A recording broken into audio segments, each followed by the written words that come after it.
राधे राधे। मैं हूं बबीता और आप देख रहे हैं सच्चे सनातनी ऑफिशियल चैनल। तो आप सबको मेरा इस वीडियो में बहुत बहुत स्वागत है। आज हम इस वीडियो में चर्चा करेंगे कि माँ लक्ष्मी को किस श्राप के कारण माँ सबरी बन करके इस धरती पे आना पड़ा।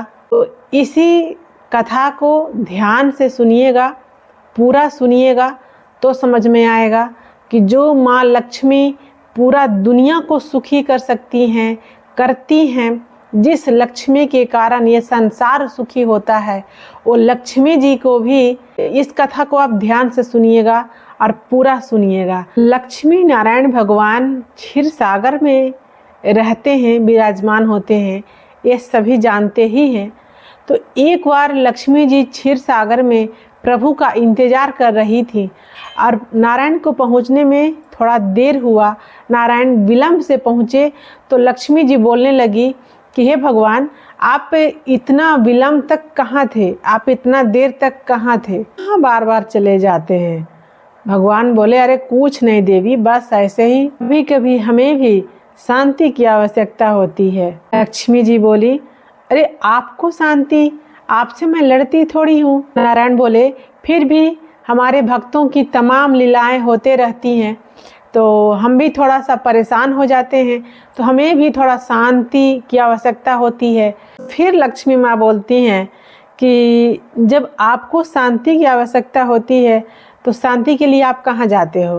भाई, दुनिया को जब शांति चाहिए तो आपके तक आना चाहती है, आपके तक आती है, और आप शांति के लिए जाते हैं तो कहाँ जाते हैं? भगवान बोलते हैं कि जब दुनिया को शांति की ज़रूरत पड़ती है तो वो सत्संग में जाते हैं, संतों के पास जाते हैं।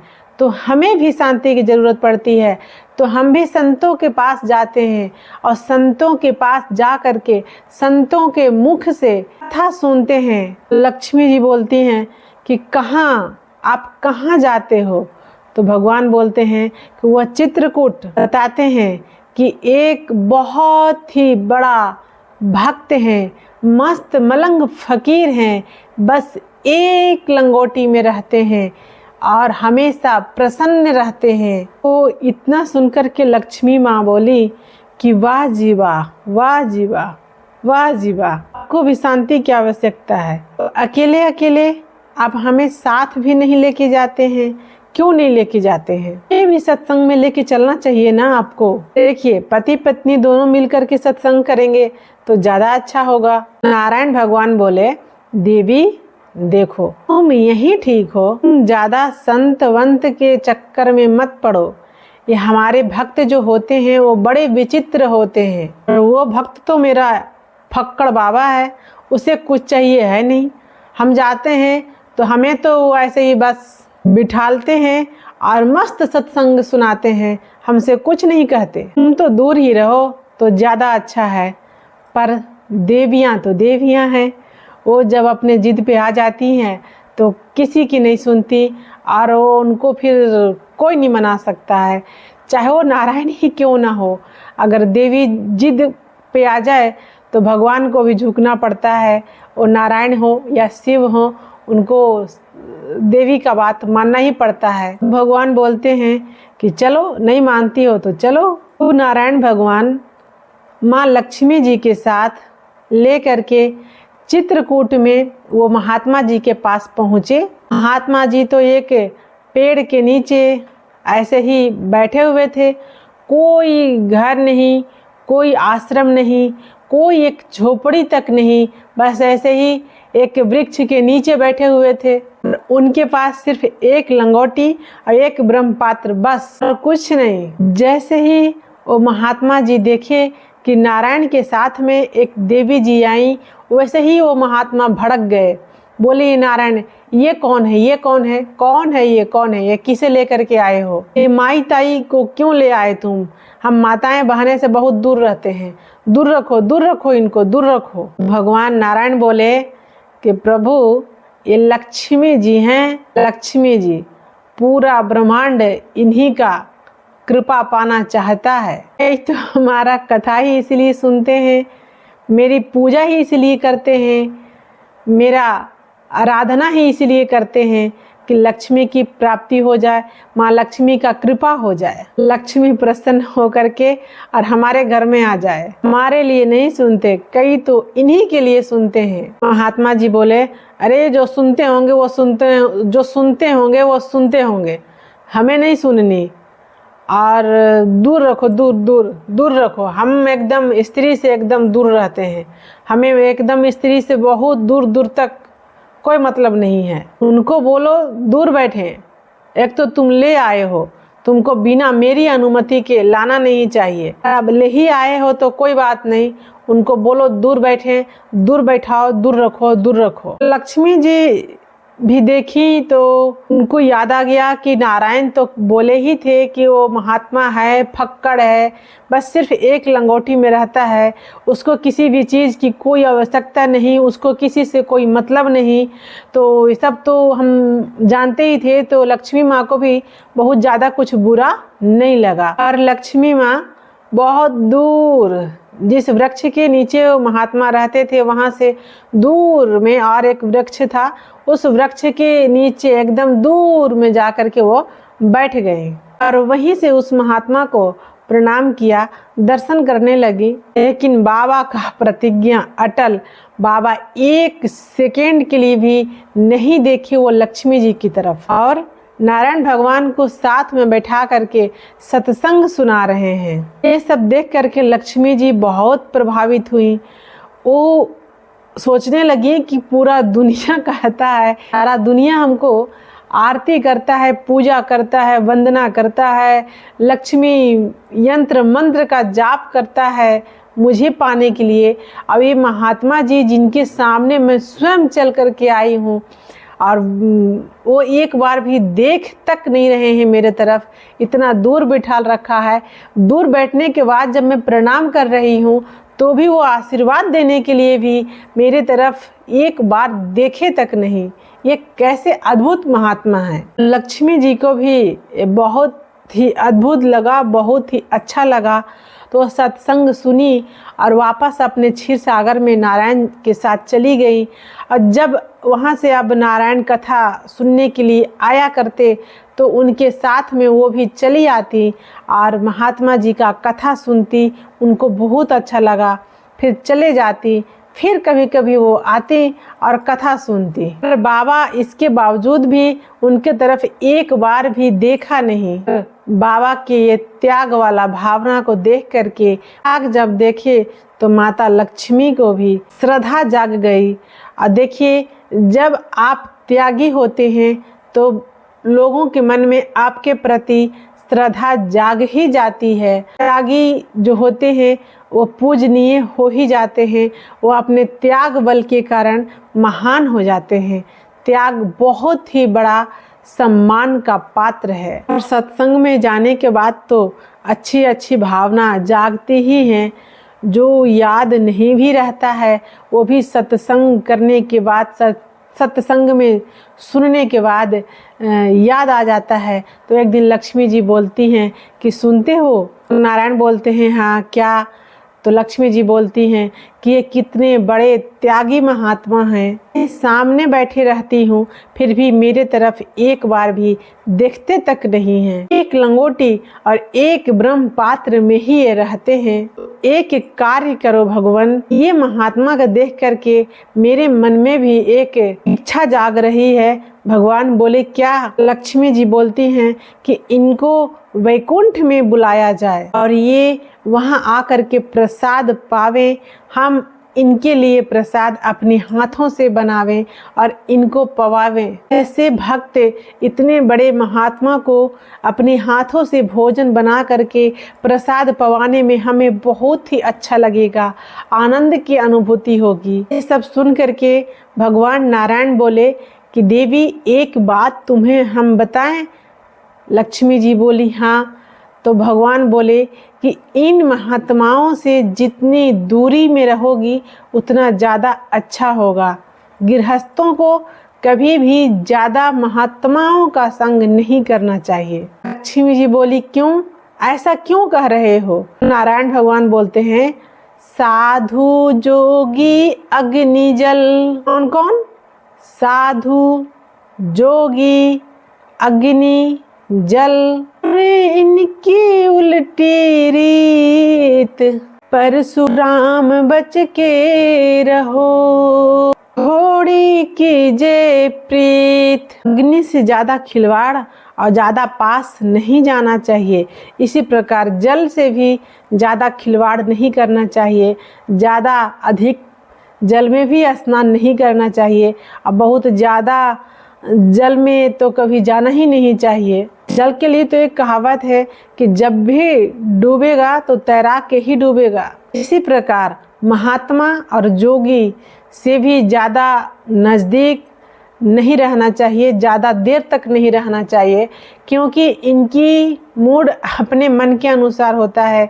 ये ना जाने कब किस बात पे क्रोध में आ जाएं और ना जाने कौन सा श्राप दे दें। अब इनका श्राप कभी झूठा नहीं होता, इनका श्राप तो अकाट्य होता है। जो भगवान हो या इंसान, उसको भोगना ही पड़ता है। इसलिए इन लोगों के श्राप से बचना है तो इन लोगों से दूरी ही रहना अच्छा है। बस सेवा कीजिए, प्रणाम कीजिए, दर्शन कीजिए, अब बस निकल चलिए। भगवान समझाते हैं कि देखो देवी, सत्संग में जाती हो वहाँ तक ठीक है, सत्संग सुनती हो, चले आती हो, यही ठीक है। ये ज़्यादा क्लोजिंग, ज़्यादा बुलावा, अपने यहाँ बुलाना और भोजन कराना और ज़्यादा उनको भक्ति करना, ये सब तुम्हारे लिए ठीक नहीं है। ये हमारे तक ही रहने दो। इन लोगों को कभी भोजन के लिए न्योता ना दो। पर देवी तो देवी कहाँ किसी की सुनती हैं। और देवी का जो इच्छा हो जाए, अपना अगर मन पे आ जाए, अपना जिद पे आ जाए माता, तो फिर नारायण ही क्यों ना हो, उनको भी उनके जिद के आगे झुकना ही पड़ता। लक्ष्मी जी भी बोलने लगी कि देखिए, आप समझते नहीं हैं, आप समझा कीजिए। ऐसे परम भक्त, ऐसे महात्माओं के आने से हमारा स्वर्ग और वैकुंठ भी पवित्र हो जाएगा। इसका शोभा भी बहुत ज़्यादा बढ़ जाएगा, बहुत ही ज़्यादा महत्व बढ़ जाएगा। ऐसे संत अगर हमारे वैकुंठ में, हमारे क्षीर सागर में, हमारे स्वर्ग में आ जाएंगे तो हमारा भी भाग्य सौभाग्य में बदल जाएगा। नारायण भी बोले कि ठीक है, जब तुम नहीं मानोगी तो चलो देखते हैं। भगवान बोले कि ठीक है, जैसी तुम्हारी इच्छा। इतना बोल करके जैसे ही नारायण भगवान पहुँचे चित्रकूट में पहुँच करके महात्मा जी से निवेदन किया, महाराज बुरा न माने, हम एक बात कहें। महात्मा बोले, अरे बुरा मानने वाली कौन सी बात है, जो कहना है सो तुम कहो। नारायण बोलते हैं कि ये जो देवी जी है ना, ये चाहती हैं कुछ।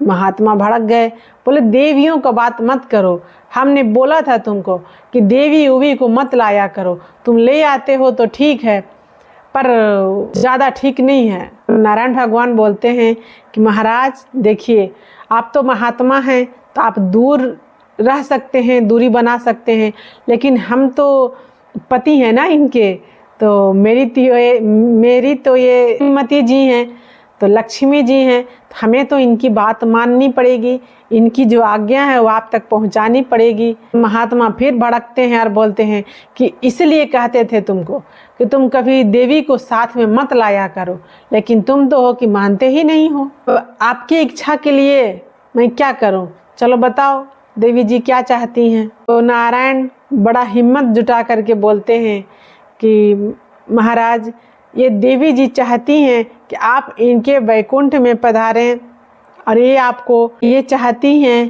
कि आप इनके वैकुंठ में पधारिए, आपको ये स्वागत करेंगी, आपको अपने हाथों से प्रसाद बना करके और आपको पवाएंगी। उनको अच्छा लगेगा, उनको बहुत ही ज़्यादा खुशी और शांति महसूस होगा। ये उनकी अपनी इच्छा है, उनका अपना भाव है आपके प्रति। ये सब सुन करके नारायण भगवान से महात्मा बोले कि देखिए, हमें वैकुंठ नहीं जाना, हमको वैकुंठ से कोई लेना देना नहीं है। हम तो यहीं अपना चित्रकूट में अपने यही वृक्ष के नीचे आराम से भजन करेंगे, बस मेरे लिए तो यही वैकुंठ है। फिर नारायण भगवान बोले कि देखिए महाराज, अगर कोई प्रार्थना करे और अगर देवी जी प्रार्थना करें तो आप महात्मा हैं, आपको दया करनी चाहिए और आपको सेवा का सौभाग्य भी इन्हें देना चाहिए। ऐसा बोल कर के नारायण प्रार्थना करने लगे चलने के लिए। तो महात्मा जी बोले कि देखो, ऐसे तो हम कहीं जाते नहीं हैं, लेकिन आप कह रहे हो तो सोचेंगे, लेकिन बताओ कि हम जाएंगे कैसे? क्योंकि मैंने तो सुना है कि वैकुंठ में तो मर करके ही जाया जाता है, मरने के बाद ही लोग वैकुंठ पहुंचते हैं। इसका मतलब है कि तुम हमें मारना चाहते हो बहाना से, उसके बाद तुम हमें खिलाओगे और खिलाने का बहाना बता करके खाना के लोभ में हमें तुम मृत्यु देना चाहते हो। और मुझे मृत्यु का कोई भय नहीं, लेकिन मैं जब वैकुंठ चला जाऊंगा तो मैं वहां जा कर के भजन नहीं कर पाऊंगा, और अभी मुझे भजन करनी है, मेरा भजन अभी पूरा नहीं हुआ है, इसलिए मुझे अभी फिलहाल मरने का कोई शौक नहीं है, मुझे वैकुंठ जाने का अभी कोई जल्दी नहीं है, अभी मुझे भजन करना है, मुझे आराम से शांति से भजन करने दो। तो फिर से नारायण भगवान बोले कि जब लक्ष्मी जी चाह रही हैं कि आप वैकुंठ चलें और उनके वैकुंठ में चल कर के उनका भोजन प्रसाद को स्वीकार करें, ग्रहण करें, तो उसमें मरना नहीं पड़ता है, उसमें मरने की कोई आवश्यकता नहीं है। हम गरुड़ को बोल देंगे, गरुड़ आ जाएगा और आपको अपने साथ सहशरीर बैठा करके वैकुंठ तक ले जाएगा। फिर भोजन करने के बाद गरुड़ जी आपको ला करके यहीं छोड़ देंगे। आप भजन करते रहिए खूब, जब तक आपका इच्छा हो, जब तक जितना भजन करना चाहे आप कर सकते हैं। महात्मा जी बोले चलो ठीक है। इतना सब सुन करके नारायण भगवान के इतना निवेदन करने पे, प्रार्थना करने पे महात्मा जी स्वीकार कर लिए वैकुंठ जाना। ये समाचार सुनकर के माँ लक्ष्मी जी बहुत ही ज़्यादा प्रसन्न हुई, खुश हुई और बहुत ही सुंदर अनेक प्रकार के व्यंजन तैयार किए, अनेक प्रकार के 56 भोग वैकुंठ में बनाई हैं अपने हाथों से महात्मा जी के लिए। फिर गरुड़ जी को भेज करके और जब वो महात्मा जी को बुलाए तो महात्मा जी भी वैकुंठ सहशरीर पहुंच गए। आज जब वैकुंठ में महात्मा जी पहुँचे तो वहाँ पे वैकुंठ में स्वागत करने के लिए बहुत ही सुंदर आसन सिंहासन लक्ष्मी जी ने बिछाए और बाबा को वहाँ बैठाए। महात्मा वहाँ बैठ गए। फिर बाबा के वहाँ माँ लक्ष्मी जी अपने हाथों से चरण धोए। फिर माता जी के बाद नारायण भगवान ने अपने हाथों से उनका चरण प्रक्षालन किए और फिर उनके बहुत ही सुंदर सोने के पात्र में अब वैकुंठ और वहाँ श्री लक्ष्मी जी, श्री जी, नारायण भगवान, तो उनके यहाँ तो सोने का पात्र ही चलेगा। तो सोने के पात्र में अनेक प्रकार के भोजन प्रसाद, और जैसे ही महात्मा जी वो सब प्रसाद को देखे वैसे ही बाबा एकदम भड़क गए। बोले क्यों? बोले कि यहाँ पे कच्ची रसोई भी है। हम महात्मा किसी भी गृहस्थ के यहाँ कच्ची रसोई नहीं किया करते हैं। क्या इतना भी ध्यान नहीं है लक्ष्मी जी को? आप लोग सोच रहे होंगे कच्ची रसोई क्या, तो चावल रोटी ये सब कच्ची रसोई मानी गई है और पूरी इत्यादि पक्की मानी गई है। जो संत और वैसे जो महान भक्त लोग जो होते हैं वो हर किसी के यहाँ ऐसे कच्ची भोजन प्रसाद नहीं करते। पक्की भोजन को मान लेते हैं, कर लेते हैं, लेकिन कच्ची को नहीं करते। फिर महात्मा जी बोले कि देखो, इसलिए हम कभी गृहस्थियों के यहाँ नहीं जाते हैं। अगर कभी गृहस्थी के यहाँ चले भी गए तो कोई भोजन वोजन अकवान पकवान से कोई मतलब नहीं, हम तो बस कुछ फल खा करके चले आते हैं, कुछ फल का प्रसाद पाए और बस चल दिए। मुझे भोजन वोजन से कोई लेना देना नहीं रहता। और तुम हमें यहाँ अपने यहाँ बुला करके कच्ची रसोई आ रहे हो, हम नहीं खाएंगे। आप सोचिए, बाबा बैकुंठ में जा करके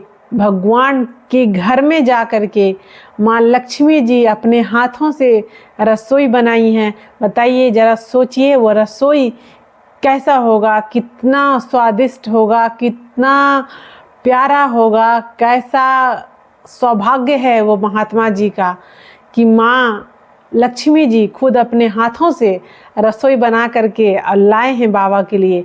लेकिन बाबा अपना संत आश्रम का ये निभाते हुए और गृहस्थों के यहाँ कच्ची रसोई ना खाने का जो उनका प्रतिज्ञा था, उसके लिए वो पालन कर रहे थे कि वो बोले कि हम नहीं खाएंगे। अब इतना सुन करके माँ लक्ष्मी जी से नहीं रहा गया, तो उनको आया गुस्सा। वो बोली, अब सुनो, आप लोग जितने भी जो भक्त लोग हो, वो घर में, अपने घर में या मंदिर में या कभी भी कहीं भी कोई भी यज्ञ में, अनुष्ठान में, जब आप लोग जब भोग लगाते हो, किसको लगाते हो, किसके लिए भोग लगाते हो, क्यों लगाते हो, आखिर किसका भोग लगाते हो? हमारा ही भोग लगाते हो ना, हमारी जूठन खा सकते हो। तो आप सभी जानते हैं कि कोई भी पूजा पाठ अनुष्ठान जब होता है तो लक्ष्मी नारायण को भोग लगता है कि नहीं, लगता है ना। तो जो लक्ष्मी नारायण को भोग लग चुका, वो तो उनका जूठन ही हो गया, जिसे हम सब प्रसाद मानते हैं और उसे बहुत ही श्रद्धा से उसको हम लोग सब पाते भी हैं प्रसाद रूप में। अब भोग लगाते समय रसोई कच्ची हो या पक्की, ये कोई सोचता है? नहीं सोचता है। भक्त तो ये चाहता है कि हम जो खा रहे हैं वो आप भी खाओ, जो घर में बना वो भोग लगेगा, जो हम खाएंगे वो आपको खिलाएंगे, जो बनाएंगे वो पहले भोग लगाएंगे, फिर जूठन जो हुआ आपका प्रसाद हम लोग पाएंगे। उस समय तो कच्ची पक्की का ख्याल कोई नहीं रखता है, आप और हम भी नहीं रखते हैं। आज हम भी एक वैष्णव हैं, तो वैष्णव का अपना फर्ज निभाते हुए, अपना कर्म करते हुए, मेरे यहाँ जो भी भोजन प्रसाद बनता है वो हम पहले प्रभु को भोग लगाते हैं, फिर हम खुद अपने बच्चों, अपने पूरे परिवार के साथ उसको पाते हैं। तो उस समय तो कभी भी हम लोग कच्ची पक्की का ख्याल तो नहीं रखते हैं कि कच्ची भोजन है तो भोग लगेगा या नहीं लगेगा, या पक्की ही भोग लगे, ऐसा तो मन में कभी कोई बात आया नहीं है। जो भी भगवान को लगाया जा सके ऐसा ही भोजन प्रसाद बनता है, और जो भी बनता है वो प्रभु को भोग लगता है सबसे पहले। लक्ष्मी माँ बोलने लगी कि हमें भोग लगा के हमारा जूठन खाते हो तब कोई दिक्कत नहीं, लेकिन जब हम बैकुंठ में बुला करके और आपको इतना स्वागत करके, इतना इज्जत के साथ में अपने हाथ से बना करके वो रसोई, वो प्रसाद जब खिलाने के लिए जा रहे हैं, पवाना चाह रहे हैं, तो आप कह रहे हैं यहाँ पे कि कच्चा भोजन है और पक्की भोजन नहीं है। अब इतना में तो अब इस सब देख करके लक्ष्मी मैया को आ गया क्रोध, और वो बोली कि अब हम तुमको श्राप देते हैं। तो लक्ष्मी माँ बोली कि हम तुमको श्राप देते हैं कि तुम कभी भी रोटी पे रोटी रख करके भोजन नहीं कर पाओगे। रोटी पे रोटी का मतलब समझे आप? देखिए, हम गृहस्थियों के यहाँ जब भोजन आता है थाली में तो रोटी पे रोटी आता है कि नहीं? किसी के यहाँ 4 रोटी, किसी थाली में 5 रोटी, किसी में 3 रोटी, 2 रोटी, 1 रोटी तो नहीं आता। कम से कम 1 पे 1 2 रोटी तो आता ही है। 2 रोटी हो या 3 हो, 4 हो, कम से कम तो शुरू में 2 रोटी तो आता ही है। और फिर जब और लेना चाहें तो फिर से 1 रोटी और 1 रोटी या 2 रोटी और, यानी रोटी पे रोटी रख करके ही गृहस्थों के यहाँ थाली में भोजन परोसा जाता है। लेकिन साधु महात्मा नहीं। लक्ष्मी मैया बोलती हैं, श्राप देती हूँ मैं तुझे, तुम महात्मा कभी भी रोटी पे रोटी रख करके नहीं खा पाओगे, क्योंकि तुम बैकुंठ में आने के बाद माँ लक्ष्मी के भोजन का अपमान किया है, नारायण के यहाँ का प्रसाद का अपमान किया है, इसके कारण मैं तुम्हें शाप देती हूँ। ना सुनकर के झट महात्मा जी हंसने लगे, बोले आनंद आ गया, आपने तो अच्छा किया, बहुत अच्छा किया जो हमको ये शाप दे दिया कि हम रोटी पे रोटी रख करके नहीं खा पाएंगे। क्यों? क्योंकि अगर रोटी पे रोटी धर करके खाएंगे तो बाबा जी क्यों बनेंगे हम? बाबा जी का मतलब क्या हुआ? हम खाने के लिए थोड़ी बाबा जी बने हैं। अगर खाना ही होता तो हम अपना गृहस्थ में थे, गृहस्थ में रहते और वहाँ जितना मन होता खाते रहते। और महात्मा जी बोले कि जितना मोटा अन्न होगा उतना ही वैरागी मन होगा, जितना कम भोजन करेंगे उतना ही अधिक भजन में मन लगेगा। हमारा एक भगवान के भक्त का सम्मान ये किया, हमें अपने घर में बुला करके साप दोगी तो सुनो, हम भी तुम्हें साप देंगे। और सुनो, ये हमारा साप है तुम्हें कि तुम्हें भी साबर कुल में जन्म लेना पड़ेगा। ऐसा मानते हैं कि लक्ष्मी जी ही सबरी बन करके आई। और हाँ, जिन संतों का तिरस्कार तुम कर रही हो, जिन संतों का तुमने अपराध किया, साप दिया, तो उन्हीं संतों की सेवा तुम्हें करनी पड़ेगी। और जब उन संतों की सेवा करोगी, उन संतों के आश्रमों में झाड़ू लगाओगी, तब अंतिम समय में तुम्हें श्री राम की प्राप्ति होगी।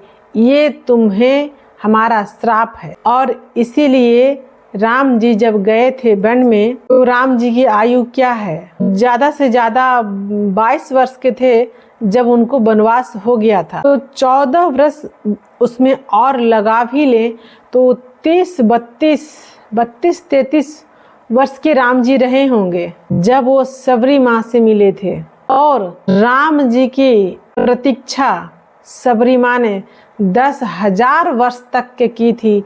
दीक्षा के बाद, गुरु मंत्र के बाद, जब उनको गुरु मंत्र प्राप्त हुआ, जब वो गुरु दीक्षा ली थी, उसके बाद 10,000 वर्ष तक राम जी की प्रतीक्षा की थी। कौन? सबरी माँ। इतना ही नहीं, उससे भी बड़ी आयु थी। और बताइए, तो इतनी बड़ी थी राम जी से उम्र में, लेकिन जब राम जी संबोधन कर रहे हैं तो क्या कह रहे हैं? मैं तुमसे एक बात कहना चाहता हूँ, भावनी बाता मानहु एक भगति कर नाता। भावनी बाता, हे भावनी तुम मेरी बात सुनो, हे भावनी तुम मेरी बात सुनो, एक भगति कर नाता। तो ऐसे संत महात्माओं के आपके कारण माँ लक्ष्मी भी सबरी बनकर के आई। और माँ सबरी बनकर के आने के बाद वो जब संत महात्माओं का सेवा किए, तब जाकर के उन्हें भगवत प्राप्ति हुई, भगवान राम की प्राप्ति हुई। तो संतों की सेवा के बगैर ये संभव ही नहीं है कि आप भगवान तक पहुंच सके, आपको भगवत प्राप्ति हो सके। ये असंभव है। तो भगवान तक पहुंचना है, भगवान को पाना है, तो संतों का सेवा करना, संतों के आदर करना सीख लीजिए, सीखना ही चाहिए। बोलिए राधे राधे, जय श्री राधे। वीडियो अच्छा लगेगा तो लाइक ज़रूर कीजिएगा, सब्सक्राइब कीजिएगा। इसी प्रकार का धार्मिक आध्यात्मिक वीडियो हमारा इस चैनल पे बनता है, डालते हैं। राधे।